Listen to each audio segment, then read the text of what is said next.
soon. Sure. Okay. I'm going to go that beware of James Cook. This is mostly for DFS players. If you're in season-long leagues, I know it's very difficult to not start James Cook, but if you do have available options, let me throw some numbers at you. He's had over 13 fantasy points only once in 3 career games against the Buffalo Bills or against the Chiefs, a team that has allowed the fewest fantasy points per game to running backs this season. They've allowed fewer than 14 fantasy points to every running back that they faced this year. So it's a very tough call to start James Cook. Season long, you might not be able to get away from it, but yeah, DFS for sure. Well, the running back on the other side, you absolutely want to start, and that's Kareem Hunt. Yeah. Not just because he has 5 scrimmage touchdowns this season, which is tied for the most on the team, and not just because he averages 23.2 touches a game, which happens to be the most by a player in a single season in NFL history, but also because it's a good opportunity against this Bills defense that's allowed the second most fantasy points per game to the position. And also with Wanya Morris being a little bit banged up, that's the left tackle, you better believe they're going to leverage that run game to keep themselves in more manageable third downs where Patrick Mahomes is awesome. Also, if you have Kareem Hunt, you might want to start him now because your opportunities might be limited with Isaiah Pacheco coming back very soon for this Kansas City offense. Meanwhile, one of the other marquee games of the week, the Ravens at the Steelers. And we've said it on this show. We've already apologized to Mike Tomlin. That's my fault. Who did not believe in making the quarterback change. But Russell Wilson right now is a start for a lot of fantasy managers. 3 games as a starter this season, 6 touchdown passes, just 1 interception. The Steelers offense has been a lot more productive with Russ at the helm. Over 300 yards of offense, 26 or more points in each of those 3 games. And the Ravens continue to be a very favorable matchup for quarterbacks. 5 different QBs have a 300-yard passing game against Baltimore this season. So hashtag let Russ cook is back on the menu again this year.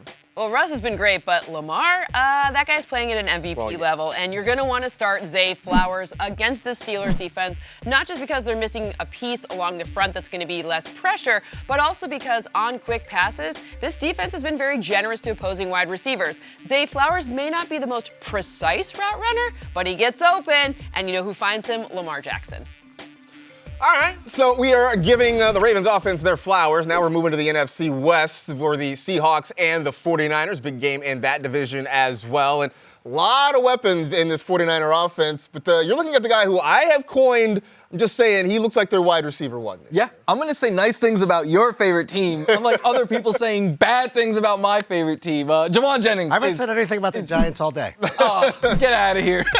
Jawan Jennings, must-start option this week, I would say. He led the 49ers in snaps, targets, catches, and receiving yards last week. He has played 2 games this year without one of Ayuk or Deebo Samuel playing, and he has just gone off in both of those games, and now it is a good matchup as well. Seattle, they've allowed the 2nd most fantasy points per game to wide receivers in the last month, and Brock Purdy has a history of success against them, has thrown multiple passing touchdowns against them. I think you want to get all of your 49ers in your lineup this week. That includes a guy who I think is a sleeper this week, and that's Ricky Pearsall, who, as soon as he stepped on the field, has been heavily involved in the 49ers game plan. A 66% snap share for the rookie since he came off injured reserve. 16% target share, 17% of the air yards. And you talking over the last month or so, this Seahawks defense has been very friendly to opposing wide receivers. Pearsall might not be the first option in the passing game, but does have big play potential. And for folks in deeper leagues, has a really nice flex option available for this week. Game previews for Week 11, the Falcons at the Broncos. And Floria, have you come around? Are you officially a believer now? I'm joining rank, and 20 weeks later. I've had him and started sitting for a couple of weeks now. Wait, are you a believer also? I've been a believer. We're all believers. Have you ever heard of a Snickers bar? They're delicious. Snickers are Finally awful. getting on board. Almost as bad as Reese's. But Bo Nix is great. And I hate candy. I love candy. I hate bad He candy. hates good candy. Like Reese's are bad candy. You know what's funny is our producer was like, hey, we're getting a little heavy on this show. He runs a lot. The Falcons struggle against the run. He's looked the part. He's been good for fantasy. All of those reasons. Start him and don't eat Reese's. That we talked about 6 weeks ago. But Audric Estimate.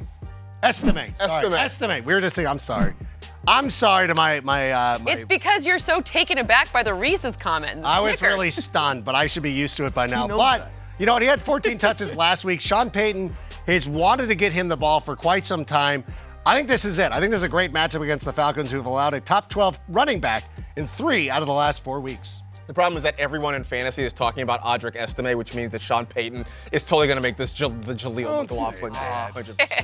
Packers and the Bears, long-standing rivalry in the NFC North.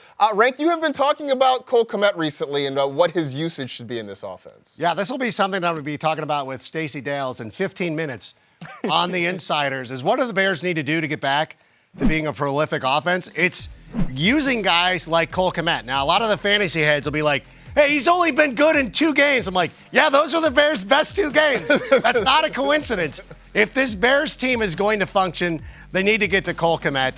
It's easy for me to take that leap of faith. You might not feel the same way, but if you need a tight end and somebody rage dropped in this week, I would suggest Cole Kmet. I'm very interested in Cole Kmet this week. I'm too scared to start him, but I do think there's a potential there for him to have a big game.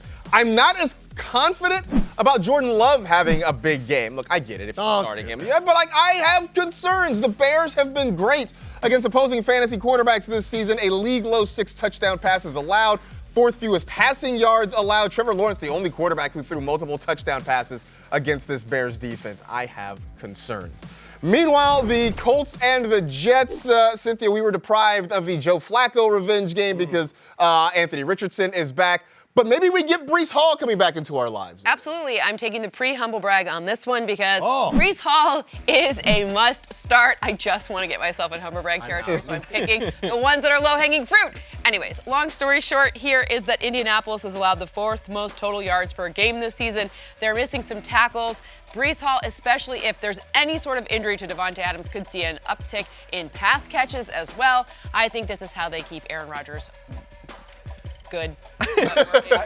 I love Breece Hall as well this week. I think the tight end on the Jets is a sleeper because he has a touchdown in 2 of 4 games, so they like using him in the red zone. But it's more about the matchups. The Colts have allowed the 6th most fantasy points per game to tight ends this season. So if you miss out on my favorite streaming options, which is Dawson Week or Will Dissly, Tyler Conklin is a good fallback option for you. We love Tyler Conklin as a sleeper. One more game that we have not hit yet, though, the Browns and the Saints. And to help us out with a little bit of a nugget on that one, we go to our own Next Gen 10.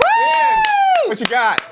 Yeah, I mean, I'm going to be starting Cedric Tillman in just about every spot that I have him this week. He's going against a Saints defense that's just trending in the wrong direction as of late. Now, if you look at their pass defense since week 8, they've allowed almost 15% completion rate over expected to players lined up on the perimeter. That's the 2nd worst in the NFL over that span. And on top of that, the Saints are also bottom 10 when it comes to yards per target, EPA per target, and success rate when targeting players out wide. Meanwhile, Tillman, he's been running the 9th highest percent of his routes out wide since becoming a full-time starter in week 7. So for what it's worth, Tillman has had, before his bye in week 10, 3 straight games over 18 fantasy points. And at this point, really going into week 11, my only concern with him is if the bye week cooled him off or not.